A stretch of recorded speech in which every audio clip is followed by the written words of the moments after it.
ഇപ്പൊ എന്തായാലും പറഞ്ഞാലും ഇപ്പോഴും വിശ്വസിക്കൂട്ടോ അങ്ങനെ മുട്ടയുടെ കോഴിയാണ് ആദ്യം ആലോചിച്ചപ്പോഴത്തേനും വേറൊരാളോട് ഇരുന്നിട്ട് ഇത് പറഞ്ഞു മുട്ടക്കോഴിയാ ഉണ്ടായത്. പക്ഷെ ഈ മുട്ടയും കോഴിയും സത്യം പറഞ്ഞ ഒരു കുഴപ്പിക്കുന്ന ചോദ്യം ആർക്കും ഇപ്പോഴും കറക്റ്റ് അറിയില്ല. മുട്ടക്കോഴിയാണുണ്ടായ എങ്ങനെ ഉണ്ടായിരുന്നു ചന്ദന ഈ സിനിമയിലുള്ള എക്സ്പീരിയൻസ്? ഫസ്റ്റ് മൂവി ആണല്ലോ, അതായത് മെയിൻ തമിഴില് ചെയ്തിട്ടുണ്ടായിരുന്നു. മലയാളത്തിൽ ഇങ്ങനെ ഒരു നല്ലൊരു മൂവി ഫസ്റ്റ് ടൈമാ. അതും പെട്ടെന്ന് ലക്കില് കിട്ടിയ ഒരു ക്യാരക്ടർ ആയിരുന്നു ഇത്. ഫസ്റ്റ് ഓഫർ കിട്ടിയപ്പോ ഞെട്ടിയോ? അതും മോളായിട്ടാണ്. അതെ, അത് അതിലേക്ക് പപ്പ കോണ്ടാക്ട് ചെയ്തിട്ട് റഷീദ് ഡയറക്ടർ സാറിനെ കോണ്ടാക്ട് ചെയ്തു. അപ്പൊ ആ ഒരു ടൈമായിരുന്നു ഇവര് ഈ ഒരു ക്യാരക്ടർ രമ്യ എന്ന് പറഞ്ഞ ജാഫ്രിക്കയുടെ മകളായിട്ടുള്ള ക്യാരക്ടർ സെർച്ച് ചെയ്തുകൊണ്ടിരിക്കുകയാണ് ആ ഒരു ക്യാരക്ടറിന് വേണ്ടി. അപ്പൊ ആ ടൈമായിരുന്നു പപ്പ കോണ്ടാക്ട് ചെയ്തു. അങ്ങനെ ആ ഒരു ക്യാരക്ടർ പെട്ടെന്ന് കിട്ടി. അത് കിട്ടിന്ന് ഉറപ്പ് പറഞ്ഞിട്ടില്ല. ആദ്യം ഫോട്ടോസ് അയക്കാൻ പറഞ്ഞു.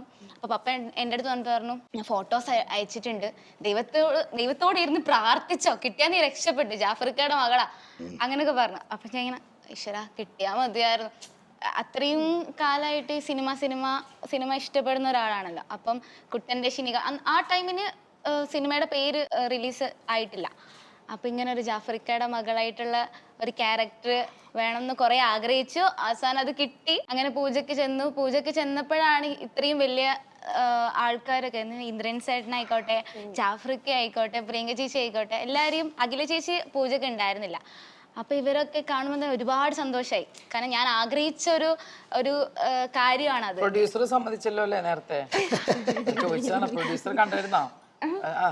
അല്ല പ്രൊഡ്യൂസർ ഇതൊക്കെ എന്ന് വെച്ചാൽ ജാഫ്രിക്ക ഒരു ഡിസ്കഷൻ വന്നപ്പോൾ ജാഫ്രിക്ക എന്നെയാണ് പ്രിയങ്ക നമുക്ക് വിളിക്കാറുണ്ട്. അപ്പൊ തന്നെ എടി ഇങ്ങനെ ഒരു പടം ഉണ്ട്, അപ്പം അഷറഫ് അപ്പൊ തന്നെ പറഞ്ഞു എന്റെ പടത്തിൽ അഭിനയിച്ചിട്ടുള്ള ആളാണ്, അവളെ തന്നെ വിളിക്കാമെന്ന്. അതുപോലെ പ്രൊഡ്യൂസർ സാറും എന്താ പറയാ നല്ല സപ്പോർട്ടാണ്. പിന്നെ സാറാണ് റഷീദൊക്കെ രണ്ടുപേരും അവര് ഗ്രൂപ്പായിട്ട് അയ്യോ അല്ല ഇവരെല്ലാരും കൂടെ ഇരുന്നിട്ടാണ് എന്നെ സെലക്ട് ചെയ്തത്, ഒരാളായിട്ടല്ല. അവര് ഗ്രൂപ്പായിട്ട്, അതാ ഞാൻ പറഞ്ഞ സെർച്ച് ചെയ്യുന്ന സമയത്തായിരുന്നു കിട്ടിയത്. പിന്നെ അഷ്റഫ് പിലാക്കൽ പ്രൊഡ്യൂസർ സാർ സത്യം പറഞ്ഞാൽ നല്ല സപ്പോർട്ടീവ്. എന്നാൽ വേറൊരു ലൊക്കേഷനിലെ ഒരു പ്രൊഡ്യൂസറൊക്കെ ഭയങ്കര ആ ഒരു, നമുക്ക് പ്രൊഡ്യൂസർ എന്നൊക്കെ പറയുമ്പോൾ ഭയങ്കര ആ ഒരു ഇതിലല്ലേ വരിക.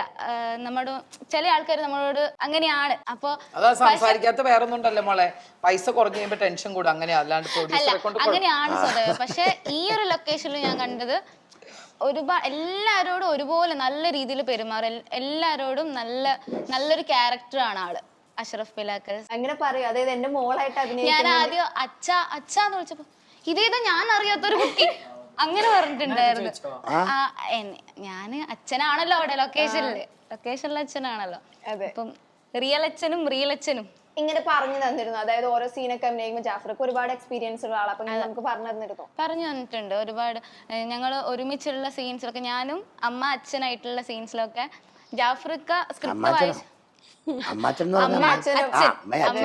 അമ്മയും അച്ഛനും ഉള്ള സീൻസിലൊക്കെ ജാഫ്രിക്ക ഇങ്ങനെ പറഞ്ഞു, സ്ക്രിപ്റ്റ് ആള് വായിച്ചു കഴിഞ്ഞാൽ ആള് പറഞ്ഞു തരുത് എങ്ങനെയാ ചെയ്യണ്ടേ, ഇങ്ങനെ നടന്നിട്ട് കാര്യങ്ങളൊക്കെ മൊത്തത്തിൽ എനിക്ക് പറഞ്ഞു തന്നിട്ടുണ്ട്. അതെനിക്ക് നല്ലപോലെ എനിക്ക് ഒരു സപ്പോർട്ടായിട്ടുണ്ട് ആ ഒരു സീന് ചെയ്യാനാണെങ്കിൽ. കാരണം ഇത്രയും വലിയ വലിയ ആൾക്കാർ പറയുമ്പോൾ നമ്മളൊക്കെ ഇങ്ങനെ കയറി വരുന്നല്ലേ ഉള്ളൂ, അവരൊക്കെ കുറേ എക്സ്പീരിയൻസ് ആയിട്ടുള്ള ആൾക്കാരല്ലേ. അപ്പൊ അവരിങ്ങനെ പറഞ്ഞു തരുമ്പോൾ അത് നല്ലപോലെ എനിക്ക് നല്ല സപ്പോർട്ടായിട്ടുണ്ട്. അത് ഈ സിനിമയിൽ കാണുമെന്ന് ഞാൻ പ്രതീക്ഷിക്കുന്നു. എല്ലാവരും കാണണം. ഈ സിനിമയില് ചന്ദനയാണ് ഏറ്റവും കൂടുതൽ വണ്ടറടിച്ചിരിക്കുന്നു തോന്നുന്നു. സംസാരിക്കുമ്പോ അങ്ങനെ തോന്നുന്നു അല്ലേ? ഞാൻ ഇതൊരു ഇവരൊക്കെ എന്താ പറയാ കുറച്ചുകൂടി എക്സ്പീരിയൻസ് ആയിട്ട് ഇങ്ങനെ മൂവീസ് ഉണ്ടല്ലോ. എനിക്ക് അങ്ങനെയല്ലല്ലോ. എനിക്ക്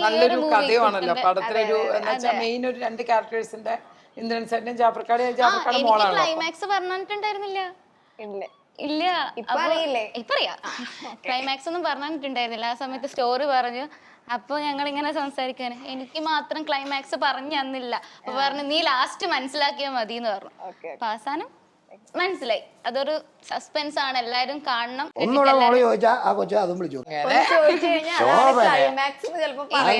ശോഭനയാണ് നാഗവല്ലി എന്ന് പറഞ്ഞു. ഇല്ല അപ്പൊ പറഞ്ഞു വന്നപ്പോഴേ ഈ സിനിമയിൽ ചെരുപ്പ് ഒരു മെയിൻ ക്യാരക്ടറാന്ന് എനിക്ക് മനസ്സിലായി അല്ലേ? ചെരുപ്പ് കൊണ്ട് നടക്കുന്നത് കണ്ടപ്പോ എനിക്ക് മനസ്സിലായി ചെരുപ്പാണ് മെയിൻ ആള് അല്ലേ? ചെരുപ്പ് ചെരുപ്പിനൊത്തൊരുമ ചെരുപ്പിന്റെ കാര്യം എന്താന്ന്, ആ ചെരുപ്പ് എന്താന്ന് അറിയണമെങ്കിൽ സിനിമ ആണ്. സിനിമ അതിനെ കുറിച്ച് നമുക്ക് ഒന്നും പറയാം. ഒന്നും പറയില്ല. ഇങ്ങനെയാണ്. No words. സീക്രട്ട് ആണ്. ആ സീക്രട്ട് സീക്രട്ട് അല്ല, നമ്മൾ തിയേറ്ററിൽ പോയി കാണാം. സസ്പെൻസ് ആണ്. എന്തായാലും അത് മനസ്സിലായി, മെയിൻ ക്യാരക്ടർ ആണെന്ന് ഞങ്ങൾ ഈ പടത്തിന് ആദ്യം ചെരുപ്പെന്ന് പേരിടാൻ പോയതാ. സത്യം പറയാം, അതെ. സത്യമായിട്ടുള്ള കാര്യം പറയാം. അല്ല, പല പേരുകളും ഇങ്ങനെ വരുന്നോണ്ടിരിക്കുമല്ലോ. ചെരുപ്പ് ഒരു പ്രധാന കഥാപാത്രം ഒന്നും മെയിൻ പറഞ്ഞില്ല. ക്യാരക്ടർ ആണ്. അപ്പൊ അങ്ങനെ ഇട്ട് കഴിയുമ്പോഴത്തേന് ചെരുപ്പ് എന്ന് പറഞ്ഞു കഴിയുമ്പോഴത്തേനും ഒരു ഞങ്ങൾക്ക് പെട്ടെന്ന് അങ്ങനെയാണ് കുട്ടൻ മാറി ഷിനിഗാമി ഇതൊക്കെ വന്ന് അങ്ങനെ ജാപ്പനീസ് ഭാഷയിൽ നിന്ന് എടുത്ത് അങ്ങനെയൊക്കെ കൊണ്ടുവന്ന. സത്യം പറയാം, ഫസ്റ്റ് പോസ്റ്റർ നോക്കിയാൽ മനസ്സിലാവും ആ ചെരുപ്പ് മാത്രമേ ഉള്ളൂ. ചെരുപ്പ്. ആദ്യത്തെ പോസ്റ്ററിൽ ചെരുപ്പ് 2 ചെരുപ്പേ ഉള്ളൂ. അപ്പൊ ചെരുപ്പ് ഇടാൻ തുടങ്ങിയതാ. ചെരുപ്പ് അല്ലെങ്കിൽ ചൂല് എന്നൊക്കെ പറയാം, നമ്മളിങ്ങനെ അടിക്കും വരും ഒക്കെ അങ്ങനെയൊക്കെ. അതുകൊണ്ട് ഞങ്ങൾക്ക് തോന്നിയത് കൊണ്ട് വേറെ സംഭവത്തിലേക്ക് വരാം. ചെരുപ്പ്.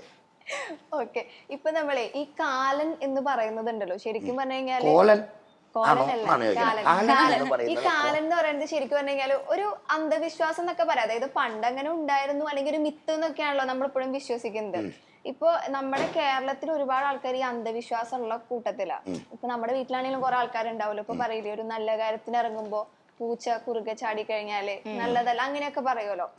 അപ്പൊ ഈ അന്ധവിശ്വാസം നമ്മുടെ നാട്ടിലുള്ളവർക്ക് അന്ധവിശ്വാസം കൂടുതലാന്ന് ഒരു പറച്ചിലുണ്ട്. നമ്മുടെ നാട്ടിൽ മാത്രമല്ല, ഇപ്പം അമേരിക്കയിൽ ഇലക്ഷൻ നടക്കുക ആണല്ലോ. ഇലക്ഷൻ വരാം, അവരുടെ ചർച്ചയാണല്ലോ ഇലക്ഷൻ. കമലാ ഹാരിസ് ആണ് ഇപ്പം കൂടുതൽ കയറിയിരിക്കുന്ന ആള്. ട്രംപ് താഴെ പോയി. ജോ ബൈഡന്റെ ആ സ്ഥാനാർത്ഥിത്വം അവിടെ വേറൊരു കേസ് വന്നു കഴിയുമ്പോഴത്തേക്കും നേരെ കമലാ ഹാരിസിനെ കൂടെ പ്രഖ്യാപിച്ചു. ഇപ്പോൾ കമലാ ഹാരിസ് മുമ്പന്തിയിലേക്കാണ്, കുറച്ച് മുമ്പ് നിൽക്കുക. ചിലപ്പം നമ്മുടെ ലോക പ്രസിഡന്റ് കമലാ ഹാരിസ് വരാൻ വഴിയുണ്ട്. അത്രയും വലിയ സമ്പന്ന രാജ്യത്ത് ഒരു ദിവസം പ്രേതത്തെ പൂജിക്കുന്ന അല്ലെങ്കിൽ പ്രേതത്തെ ബഹുമാനിക്കുന്ന ഒരു ദിവസമുണ്ട്, അറിയാമോ? പ്രേതത്തെ. പ്രേതം ചെകുത്താൻ. നമ്മൾ ഹോട്ടലിൽ കയറി കഴിഞ്ഞാൽ ആ മേശയിൽ ഒരു ചെകുത്താൻ്റെ ഒരു സാധനം കാണും. ആ ഒരു ട്രാക്കുളൊക്കെ ഇല്ലേ, അതിൽ പല മോഡലിലുള്ള മോഡ് ഇങ്ങനെ ഉണ്ടാക്കി വയ്ക്കും. അതൊരു ദിവസമാണ് അവിടുത്തെ വലിയ ആഘോഷമാണ്. അതുപോലെ തന്നെ ഈ പറയപ്പെട്ട ആൾക്കാരൊക്കെ അവിടെ ഇങ്ങനെ ഈ കൂടോത്രം അന്ധവിശ്വാസമൊക്കെ അങ്ങനെയുള്ള വലിയ രാജ്യത്ത് നടക്കുന്നുണ്ട്. അന്നേരം നമ്മുടെ കേരളത്തിൽ ചില അന്ധവിശ്വാസം ഉണ്ടെന്ന് പറഞ്ഞാൽ ഒന്നുമില്ല പറയാൻ. നമ്മൾ സാധാരണ ആൾക്കാരല്ലേ. നമ്മളിപ്പോൾ ഒരു വൈറ്റുവേനോ ഒന്ന് പണ്ടത്തെ കാലത്ത് നിന്ന് ഒരു വൈദ്യരുടെ അടുത്ത് പോകുമ്പോൾ ചിലപ്പം എന്തെങ്കിലും അറിവുള്ള ഇച്ചിരി പഠിപ്പുള്ള ഏത് മതത്തിലെ ആളാണെങ്കിലും പഠിപ്പുള്ള ആളാണെങ്കിൽ, അതായത് ഒരു വൈദികൻ്റെ അടുത്തോ ഒരു മുസ്ലിയാരുടെ അടുത്തോ ഒരു സ്വാമിയുടെ അടുത്ത് പോയി ഇപ്പോഴും ചെന്നിട്ട് വെള്ളമൊക്കെ അവർ കൊടുക്കുന്ന വെള്ളമോ അല്ലെങ്കിൽ അവലോ മലരോ അല്ലെങ്കിൽ എന്തെങ്കിലും സാധനം വെച്ച് ഇപ്പോഴും നടക്കുന്നുണ്ട്. അതൊരു ആശ്വാസമാണ്. പിന്നെ അന്ധമായിട്ടുള്ള ഇപ്പം പത്തനംതിട്ടയിലൊക്കെ കാണുന്ന പോലെ മനുഷ്യരെ വെട്ടി കീർത്തുന്ന അതൊക്കെ അത് അന്ധവിശ്വാസം നിങ്ങൾ പറയുന്ന ഈ കാലല്ലേ അന്ധവിശ്വാസം. ഇന്ന് ആ കാലനല്ല, അതൊക്കെ പണ്ട് പറഞ്ഞുകൊണ്ടിരുന്നത്. ഇപ്പൊ മനുഷ്യന്റെ കാലനാണ്. എപ്പോ നോക്കിയാലും വെട്ടും. എന്തിനാ കാലം പറഞ്ഞത്? കാലന്മാരേ ഉള്ളൂ. എല്ലാം അങ്ങനെയാ.